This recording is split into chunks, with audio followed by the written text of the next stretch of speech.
व्यवहारिक और पारंपरिक दो प्रयोजन हैं धर्म। एक और व्यवहार में धर्म का उद्देश्य सामाजिक जीवन का निर्माण करना है। इसके द्वारा व्यक्ति, परिवार और समाज के प्रति अपने दायित्वों का ज्ञान प्राप्त करता है।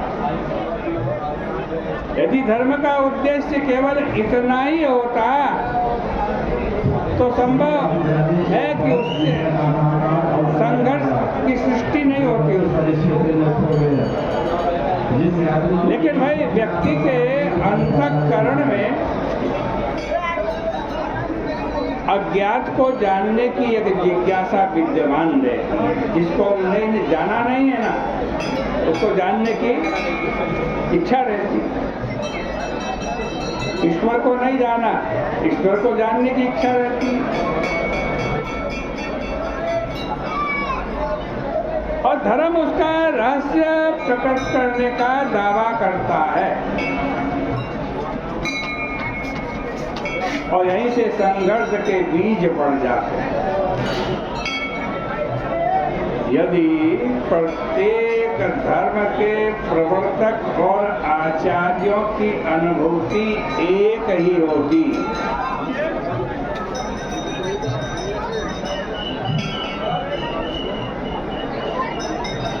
जितने भी धर्माचार्य हैं उन सबकी अनुभूति एक होती है धर्म के विषय में, ईश्वर के विषय में, कहाँ पहुँचे ही लोग, तो संभव है कि विवाद न होता। किंतु प्रत्येक धर्म के आचार्य की अनुभूति एक दूसरे से भिन्न है। उनमें परस्पर सामंजस्य करना सरल नहीं है। फिर वे अनुभूतियां केवल व्यक्तिगत ही नहीं रह जाती, उस आचार्य की है तो उसी की रहे।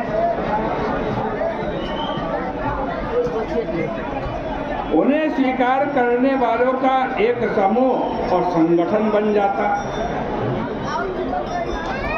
संगठन के लिए आग्रह एक आवश्यक शर्त है, क्योंकि आग्रह के अभाव में किसी संगठन की आवश्यकता हो ही नहीं सकती। जब समूह का निर्माण होता है तब उनमें विभिन्न प्रकार के व्यक्तियों का सम्मिलित होना स्वाभाविक है। तब परस्पर संघर्ष का दौर प्रारंभ होता है और यह संघर्ष उन्माद की सीमा तक पहुंच जाता है।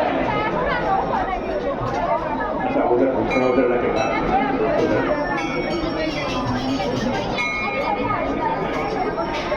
और वह संघर्ष जब उन्माद तक पहुंच जाता है तो संघर्ष भी होता है। संघर्षरत व्यक्ति और समूह इसे एक महान आदर्श और पुण्यमय कार्य मानता है। वह दूसरों का प्राण लेने में संकुचित नहीं होता, क्योंकि उसे ऐसा लगता है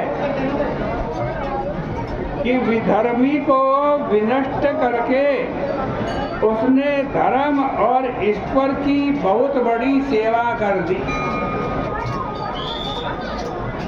इसी उन्माद में वह प्राणों की बाजी लगा लेता, क्योंकि उसके अंतःकरण में यह संस्कार कूट कूट करके भरा जाता है कि इससे बढ़कर और कोई बलिदान हो ही नहीं सकता।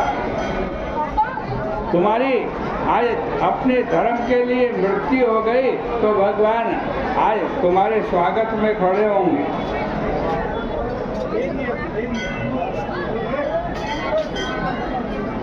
मृत्यु के बाद भगवान तुम्हारा स्वागत करेगा, तुमने बहुत बढ़िया काम किया, धर्म के लिए अपने प्राण दे दिए, और इस दुनिया में भी तुम्हारी स्मारक बन जाएंगी। लोग क्या करेंगे? पूजा करेंगे। इस तरह परमार्थ के नाम पर धर्म की व्यावहारिक उपयोगिता भी समाप्त हो जाती है। बहुत से जो बुद्धिवादी हैं, उनकी धर्म के प्रति विद्वेष और वितृष्णा का कारण भी यही है। किंतु सौभाग्य से ऐसे भी संत समाज में अवतरित होते रहे हैं जो इस विलगाव में एकता के सूत्र ढूंढते रहते हैं। उन्होंने संघर्ष मिटाने के लिए समन्वय और सामंजस्य के केंद्र प्रस्तुत किए, जिन्हें स्वीकार करके धर्म और उपासना के माध्यम से उत्पन्न होने वाले विघटन समाप्त हो सकते हैं। और इन्हीं में से अन्यतम गोस्वामी तुलसीदास जी हैं।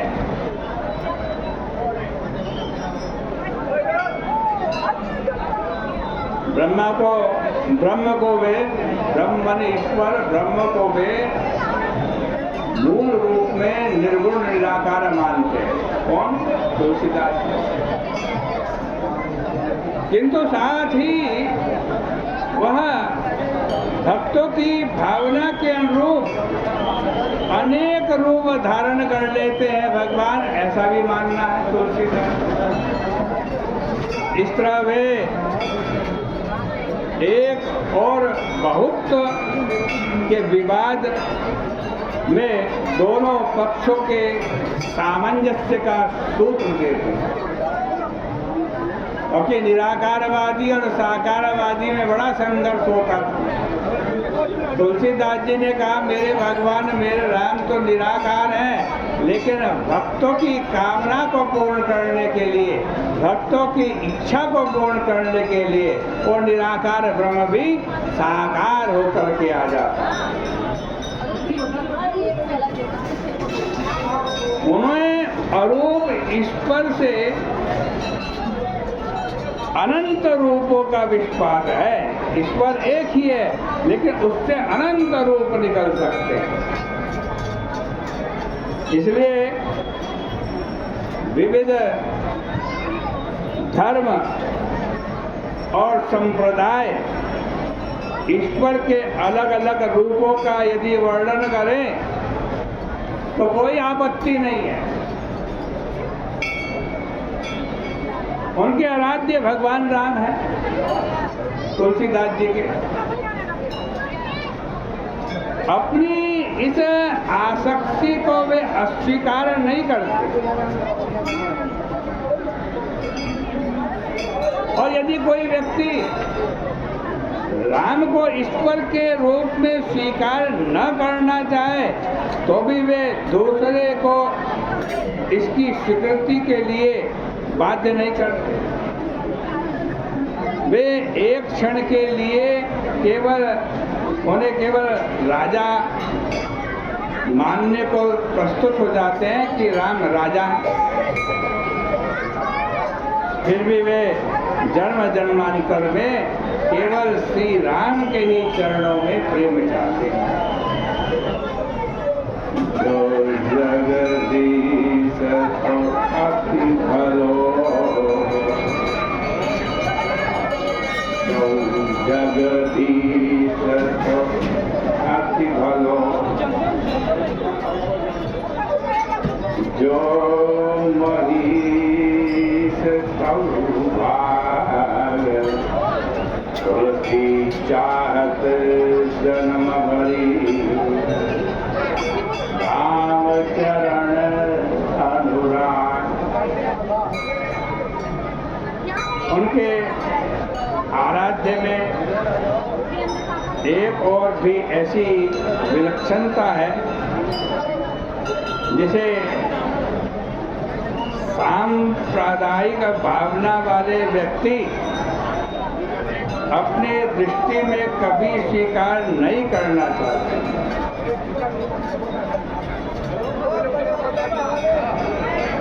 प्रत्येक संप्रदाय विविध उपाख्यानों के द्वारा यह सिद्ध करने का प्रयास करता है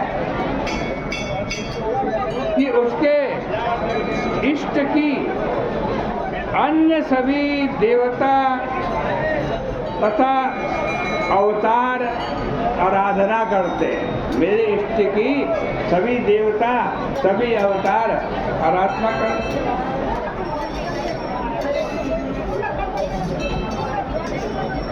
और श्रेष्ठता की यह ओर भी संघर्ष का कारण बनती है। किंतु तुलसीदास जी के श्री राम सर्वथा दूसरे के समक्ष नत होने के लिए, झुकने के लिए प्रस्तुत रहते हैं।